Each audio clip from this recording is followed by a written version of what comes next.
Snapchat camera problem. Hello everybody, welcome back to my channel. This is me Pipin Basnet, and today I'll guide you on how you can fix your Snapchat camera error or camera problem.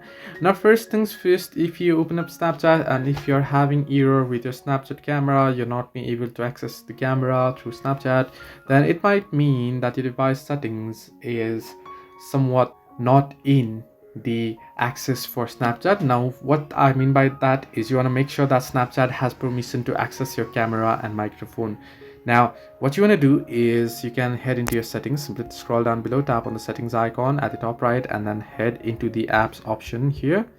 You can see apps option. You're gonna tap on the search icon and search in for Snapchat and open it up, and you can see the permissions options, and here you want to make sure your camera is allowed. So once if your camera is allowed, and make sure your microphone is allowed as well, and your Snapchat camera issue will be fixed. So this way you can fix Snapchat camera problem. Hope this helped you. Do like and subscribe, and do not forget to leave a comment down below if you have any further issues.